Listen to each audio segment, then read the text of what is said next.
Hi, my name is Ken Rasmussen, and this is a short video to explain how a new feature, probiotic suggestions based on the metagenomics or the compounds being produced by bacteria, either where your microbiome has a surplus or deficiency, and how we go about coming up with suggestions of which probiotics to use. Let's do a quick background.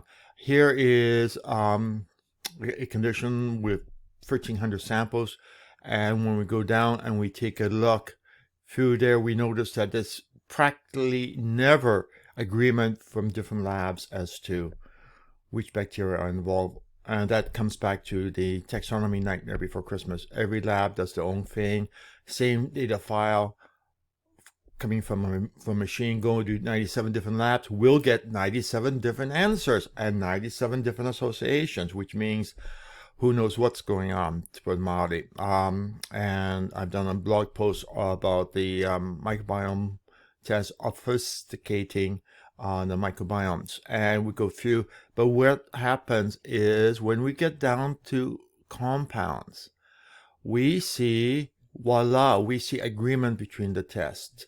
That is, when we take the RNA from the test and figure out what in the world is going on in terms of metabolics being produced, we end up there. Now, you see there's 703 entries. There's probably at least 300 different compounds involved, either being high or low. Here's some which are high, and then others which are low. So we can go down and take a look through there, and like, almost the same, but not quite the same site. Interesting. Very slight difference between one. At least there are different compound names, compound IDs, which is what we go on, and there, and we can go to our heart's content there and sort by compound name. So what we do is we find that there's a strong pattern in terms of the compounds being produced. So what I ended up doing was saying, okay, let's take a sample, calculate out all the compounds and where you are in the statistically significant low range or statistically significant high range. We go and find out which probiotics will either produce these compounds or consume these compounds. So it makes life relatively easy conceptually.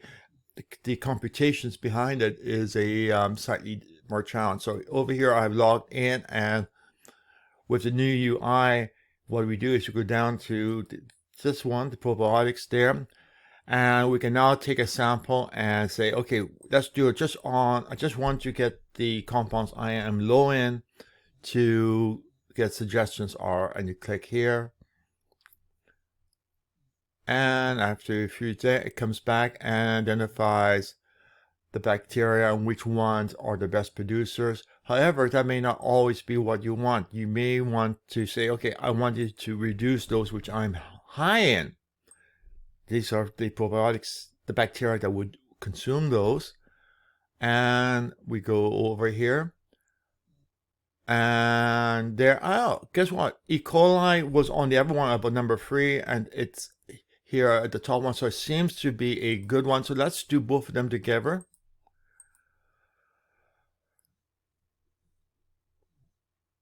And we have the net, and there we go. E. coli probiotics, which means Mutafor or Sympafor 2. Both German products are the way. And then we can go down and take a look at other things. Now, if you go to a different sample, let's say same person but very recent sample. So this person may have in fact been doing E. coli. So now let's go and see what the net results is, taking both of them together. Oh, different. E. coli isn't there. In fact, what we see there is now we have a stack of bifidobacterium sitting there. One there, which is going to be it. Now let's take a coli. Coli has dropped way down In other words, between the last test sample and this sample, there have been a improvement on compounds, or a shift of compounds at least. And there we see all the best suggestion at the moment, which is bifidobacterium. We can go on there. Every single one of those is available somewhere in the world as a probiotic. Some cases it's part of a mixture, which maybe, in other words, you can't custom pick, but you may be able to find a mixture in and then see how many there. Of course, if you flip it to the other way, you get the one which has the least weight is sitting there, in which case every probiotic in this case is beneficial. However, there are cases where you will see negatives showing up there.